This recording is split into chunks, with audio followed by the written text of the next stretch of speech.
Hi, my name is Tiffany Hathorn. In this workshop, I'm going to be giving you some tips on homeschooling and running a business at the same time. Before I jump into the tips, though, I want to share a little bit about myself and give you a friendly disclaimer. Okay, so first of all, I'm a single mom to a 10-year-old son named Christian. He's very sociable, very high energy, and keeps me on my toes. I've been homeschooling him since the beginning. He's technically in the fourth grade now, if you go by the school system, because he has a late birthday. I've also been working from home as a full-time copywriter since 2012. I got started with writing in 2010 as a blogger and got my first client in 2011. But it was in 2012 that I made the big leap to go all in and not look back. At the time, my son was maybe 1.5 years old. I've been a single mom for about 9 or 10 months and had gone back and forth between working from home and having more traditional jobs like being a waitress, being a front desk attendant at a hotel, and working at a telemarketing agency. I was already dissatisfied because I had two bachelor's degrees and was working on my master's, which I finished in 2014, but was making less than $10 an hour, sorry. And to be honest, I was dealing with postpartum anxiety as well as depression. Being in a toxic, emotionally, and physically abusive relationship for 2 years, and then suddenly becoming a single first time mom was a lot to deal with.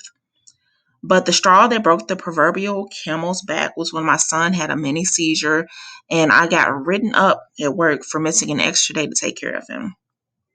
I quit the same day and decided that I would rather struggle financially making my business work for me than struggle financially and emotionally working a job I hated. And I did struggle for years, but I was doing something I'm great at, that I enjoy, and that made me feel like I was doing something worthwhile. Plus, it enabled me to be home with my son and to homeschool him when the time came, which is something I knew I wanted to do even when I was pregnant with him. Now for the disclaimer. I'm not an expert, and I'm not going to pretend I am.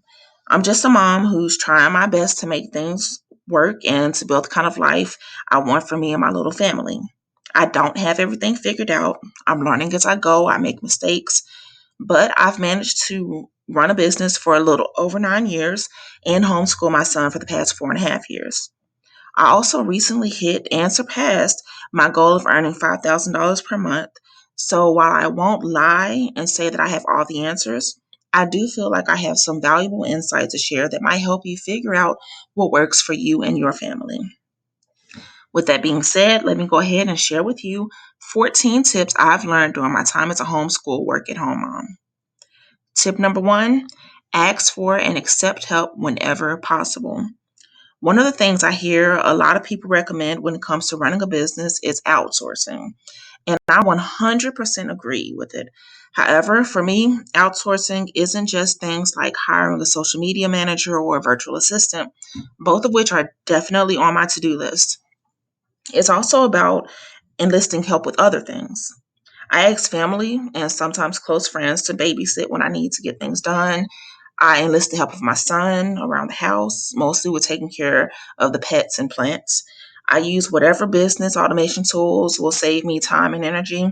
I also use online homeschool curricula so my son can homeschool while I work, which I'll talk about more later. I realized early on that outsourcing and asking for help are two ways for me to get things done with my sanity intact. So take a few minutes to sit down and ask yourself, what are some things I can get help with in my life or business, and who can I ask to help me with them?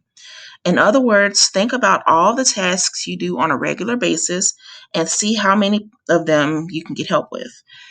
Here are a couple of ideas: hiring a babysitter or a nanny, asking a friend or a family member to babysit for a few hours a week, establishing a chore system for your family to follow, hiring a housekeeper, hiring a virtual assistant, hiring a project manager, hiring a social media manager, hiring people to do tasks you hate, hiring people to do tasks that take you forever to do, and also hiring people to do tasks that you're not confident about.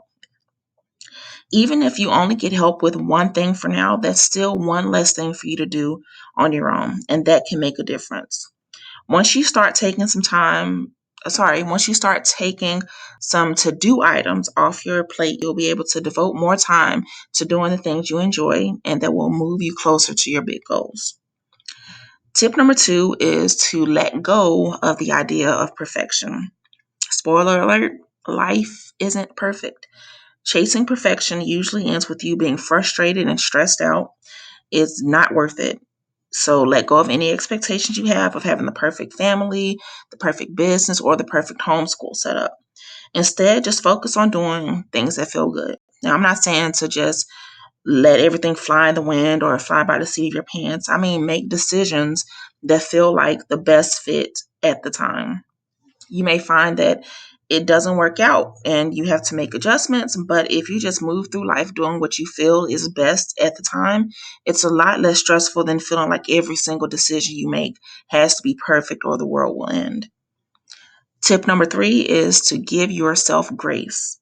There will be times when things just don't go the way that you planned. You'll make mistakes.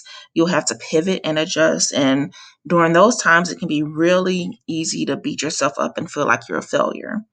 I know because I'm the worst when it comes to forgiving myself, but I'm definitely getting better at it. One of the things I do is stop and ask myself, but did you die? The answer is always going to be no. And that helps me to calm down and realize that the world isn't over. I can bounce back from whatever happened. Another thing I do is remind myself to be my own best friend. We tend to be really harsh on ourselves when we make mistakes or bad decisions. But if we hear our best friends talking down about themselves, we're quick to jump in and remind them of how amazing they are and how one mistake or bad decision doesn't define them. So when I remind myself to be my own best friend, it's really a reminder that I'm a good person, a good mom, and that I've achieved quite a lot in my life. And it's also a reminder that I can overcome anything that life throws my way. If coming to your own rescue isn't something that's natural for you, take some time now to write down something you would say to your best friend if they were beating themselves up about something, and then repeat that to yourself the next time you go on a self bashing tirade. Tip number 4, stop comparing yourself to others. There's a saying that comparison is the thief of joy, and I 100% believe it. When you compare yourself to other people, you probably come to one of two conclusions. Either that yours or whatever you're doing is inferior or superior. And if you're like many people, you probably tend towards thinking that what you're doing or who you are is inferior, especially if the thing you're doing is new to you. Now, let's be honest. When you're building a business, parenting, or homeschooling, let alone doing all three, there's a lot of things you can compare. Social media and the internet at large make it super easy for you to find people to compare yourself to. Just scrolling through Instagram for a few minutes can have you feeling like you're not doing enough, not earning enough, not growing fast enough, or just not enough, period.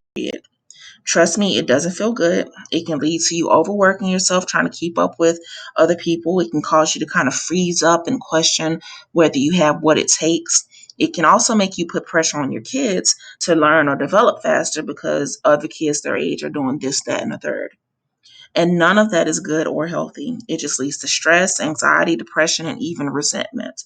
So remember this: every person and business grows and develops at its own rate. There's no timeline when you have to meet certain milestones, and reaching them at a different time than someone else doesn't make them any less worthy of celebrating. Also, remember that you don't have to have all the things that other people have.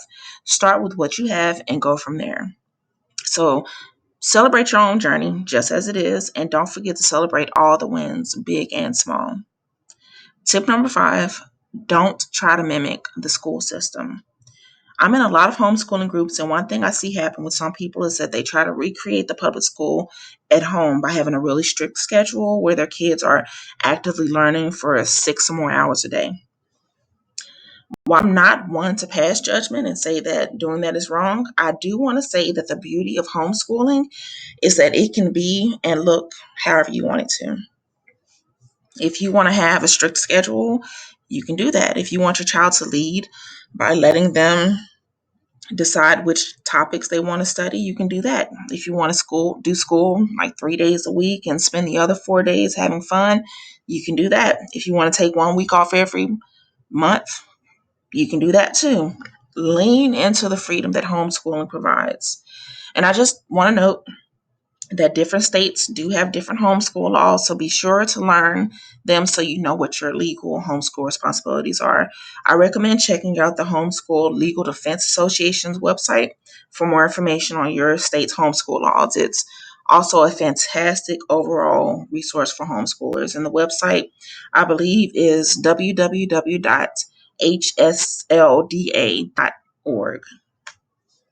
Okay, so tip number 6 is to look into online programs. I know that a lot of people are anti screen time or are really, really big on minimizing the amount of screen time that kids have. I'm not one of them. Of course, I do teach my son how to be a good digital citizen and how to stay safe when using the internet. I also monitor his internet activity and will limit his access to technology if he's misbehaving or if I feel like he needs a break. However, technology is a must have in our family, and it always has been. He's had his own tablet or computer since he was in preschool, and I honestly have no regrets because not only is he tech savvy and aware of the fact that he can earn money using technology, it's also just generally making both of our lives easier.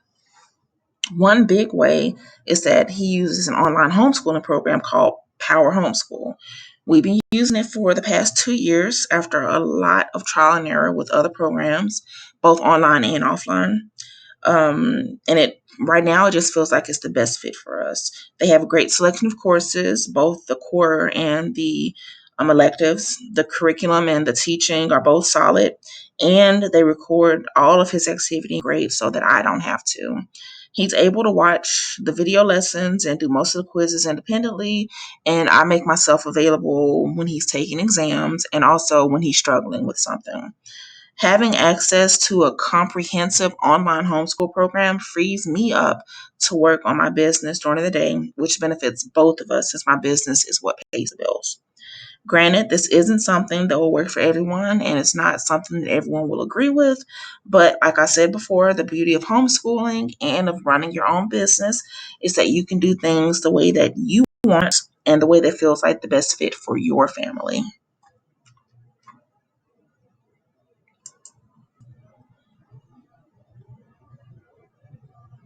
Okay, so for tip number 7, get your family on board.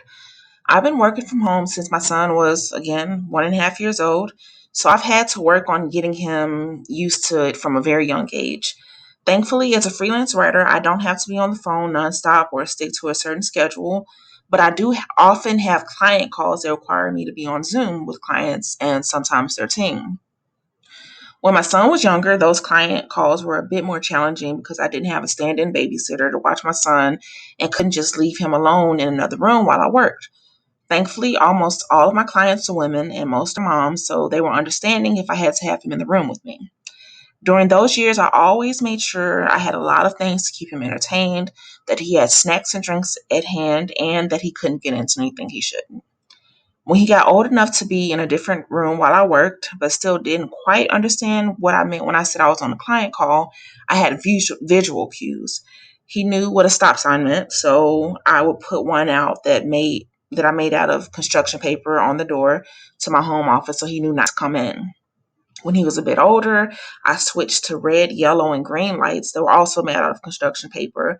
Red meant don't knock or come in, yellow meant knock and wait for a reply, and green meant that he could come in. I always made sure that he had plenty of stuff to keep him entertained wherever he was. I also made sure that when I wasn't working, I spent a time with him. And honestly, I admit that I've dropped the ball on that as he got older, but trust me when I say that he reminds me. To make up for it, I take weekends off. We usually play games on Saturday, and then Sunday is pizza and movie night. Tip number 8, get a good system going. I admit I'm not the best at creating or sticking to schedules or routines, but I have found that having at least a system in place works best for me. Honestly, I'm still in the process of figuring out exactly what works in this season of my life in business. It tends to shift as time goes on because, honestly, our lives and needs shift. But I'll share some of the things I do to make my life easier. First of all, I live by Google Calendar. Whenever I have something that's time specific, I put it in my calendar, whether it's physical therapy appointments, client calls, meeting up with my friends, or blocks of time I want to set aside to work on certain projects. If it's not on my calendar, there's no guarantee that it's going to get done. I also use our Echo Dot on a daily basis. I use it to set reminders for things like bills that need to be paid, emails that I need to send, subscriptions that I need to pause or cancel, and even things I need to buy. Plus, I have it linked to my Google Calendar, so it reminds me of those things as well. When it comes to project management, I use a program called Asana. I've also used Trello in the past, but don't use it so much anymore outside of clients who prefer it. One thing that you'll learn about me if you know me in person is that time management is not my strength. I'm very easily distracted and don't have the best prioritization skills. Part of it is definitely that I have ADD and I generally struggle with attention issues. But one thing that has helped me to get things done is using the Pomodoro technique. Essentially, you work in 20-minute blocks of time with 5-minute breaks in between. Then, once you complete 4 writing blocks, you can take a longer 20-minute break. The idea is that you may not be able to stay focused for like an hour or something, a long period of time, but you can do just about anything for 20 minutes. There are some good Pomodoro apps out there, but you can also just use a regular timer on your phone or your watch. Another strategy I use is called batching. It's when you spend a chunk of time, whether it's a few hours or a day, committed to one type of task. For me, it's tasks like client work, social media content, and admin work, like sending emails and invoices. Last but not least, I highly recommend tracking your time. If you have an hourly rate, this is definitely a must. But even if you're like me and have a per project or per product rate, tracking your time is still helpful because it gives you an idea of how much time you spend doing certain things. This can be helpful in planning out your day and your workflow. It can also help you identify where you can improve things. For example, if you find that you're spending 40 hours a month doing something that you hate or that isn't an income producer, you might decide it's better to outsource that to someone who can free up those precious hours so you could spend that time doing something that brings in money. Or it may just force you to reassess how you're doing things so you can be more efficient. Tip number 9, learn how to say no. I'm a people pleaser and I've spent my entire life taking care of others. I think it's partly because I'm the oldest of 5 children and spent much of my childhood making sure my siblings were okay, both physically and emotionally, because that was my job as their big sister. But part of it is also because I don't like letting people down. I hate confrontation and I just never learned how to say no. I've learned as an adult that saying no is definitely a skill and that it's a skill worth developing. I've also learned that when you say no to things that don't align with your goals or desires, it frees you up to say yes to things that do. So I've been practicing and I'll tell you it's life is a lot easier and more enjoyable when you're no longer weighed down by things that you don't want to do. Like I said, it's a skill and it's not one that comes naturally for some of us. So there are still times when I find myself saying yes to things I end up regretting agreeing to. But every time I say no, it gets a bit easier. So the next time you find yourself being asked to do something, listen to your gut. Ask yourself, does this align with what I want for my life? If it doesn't and you have the option to say no, say no. Tip number 10, take it a step at a time. I think it's important to know the bigger picture, but to not focus on it daily. Just do something each day or each week if you're starting small to move you in the direction of your end goal. When you're constantly focused on the big goals, it can make you feel like you're not moving fast enough. But when you focus on action steps and small wins, it motivates you to keep going. It's like the saying goes, how do you eat an elephant? One bite at a time. Tip number 11, make time for self care. This one is a huge one for me. I went several years of being a mom who didn't practice self care. Now I make it a point to do something for myself all the time. Whether it's buying stuff that makes me happy, taking naps, disappearing in the bathroom for a hot soak in the tub, going on a staycation, hanging out with my friend at her house, running errands solo, or having a paint night. I no longer feel guilty about taking time to myself, and neither should you. When I didn't practice self care, I was exhausted and overwhelmed. And society would have had me thinking that was normal because mothers are supposed to be tired. We're supposed to put ourselves dead last and work ourselves to the bone to make sure everyone is happy, even if we aren't. I think that mindset is shenanigans, and I'm no longer buying into it. When I take care of myself, I'm happier and have more energy, and everyone wins when that's my reality. Me, my son, my clients, everyone benefits when I'm feeling at my best. So make time to take care of yourself and do things that bring you joy. Tip number 12, charge enough to make it worth it. This one is probably obvious, but I found that even though we know we should be charging what we're worth, a lot of us still don't. It could be for a lot of reasons. It could be because we don't know what we should be charging. It could be because we're suffering from imposter syndrome and don't feel like we can charge more. It could be because we're afraid to lose customers or clients if we charge something that some people may feel is too much. But I'll tell you a few things. One, if you're charging so little that you feel stressed out about whether you can pay the bills and you're putting in enough hours that you should be able to pay the bills, you're charging too little. Two, never base your rates on someone else's budget. If someone can't afford your rate, that means that your rate is not in their budget, period. It doesn't mean your rate is too high or that you need to give them a discount. It means that it's just not a good mutual fit. But the next person who comes along may have absolutely no problem paying your rate. Three, don't lower your rates just because someone else charges less. That's a race to the bottom. You'll always find people who sell the same thing you do for less. That doesn't mean you need to lower your rates. For all you know, they could have low rates because they have no clue what they should be charging. They have imposter syndrome, or they're afraid to lose customers who have smaller budgets. Price your products and services so that you feel happy doing the work and you're able to make a living, especially if this is going to be your primary source of income. Tip number 13, make time for family. I've mentioned this a bit earlier, but want to reiterate that it's important to remember that you're a family above all things. Granted, there are times when I get so caught up in client work that my son has to remind me to take a break. But now that I've been practicing saying no and setting boundaries, it's getting easier. For one, I usually don't work on weekends, and I make sure my clients know that. If I'm working on a weekend, it's because it was my choice. I try to reserve the weekends for family time. It's when we do things like have game night, watch movies, and go on hotel staycations. We have a few other traditions like watching new episodes of our favorite TV shows together. We have story time before bed. Sometimes I read to him, sometimes he reads to me. Sometimes we read separate books individually. Sometimes we take turns making up a story of our own, which can honestly get pretty silly because we're both goofballs. And sometimes we listen to an audiobook on the Echo Dot. Another benefit of spending intentional quality time together that I learned when my son was younger is that when he knows we'll spend fun times together, it makes it easier for him to give me the time and space I need to work. And then tip number 14 is to take all advice with a grain of salt.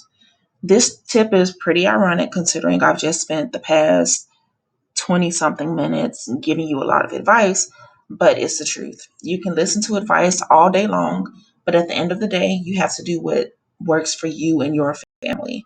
Some advice may end up being a game changer, whereas other advice just won't work for you. For example, a lot of people say that they wake up early and go to sleep late because they want to work when their kids are asleep. That doesn't work for me. I need my rest. And it's easier for me to get my son accustomed to me working for part of the day than it is for me to organize my entire work schedule around his sleep schedule. I also don't have a set wake up time for my son. I let him sleep in as long as he wants to, as long as we don't have anywhere to go, so that I have time for myself to do the things that I want and need to do. Some people swear by meal prepping to save time during the week. I'm not above ordering DoorDash for meals if I'm having a long day and don't feel like cooking. And if I know I'm about to have a crazy couple of weeks, I'll set up HelloFresh or Blue Apron so I have something easy to cook instead of having to go grocery shopping. There's nothing wrong with meal prepping, and there's nothing wrong with, getting a meal service sent to you. It's all about what works for you. So you have to figure out what works for you and realize that it's okay to do things differently than the way that other people do them.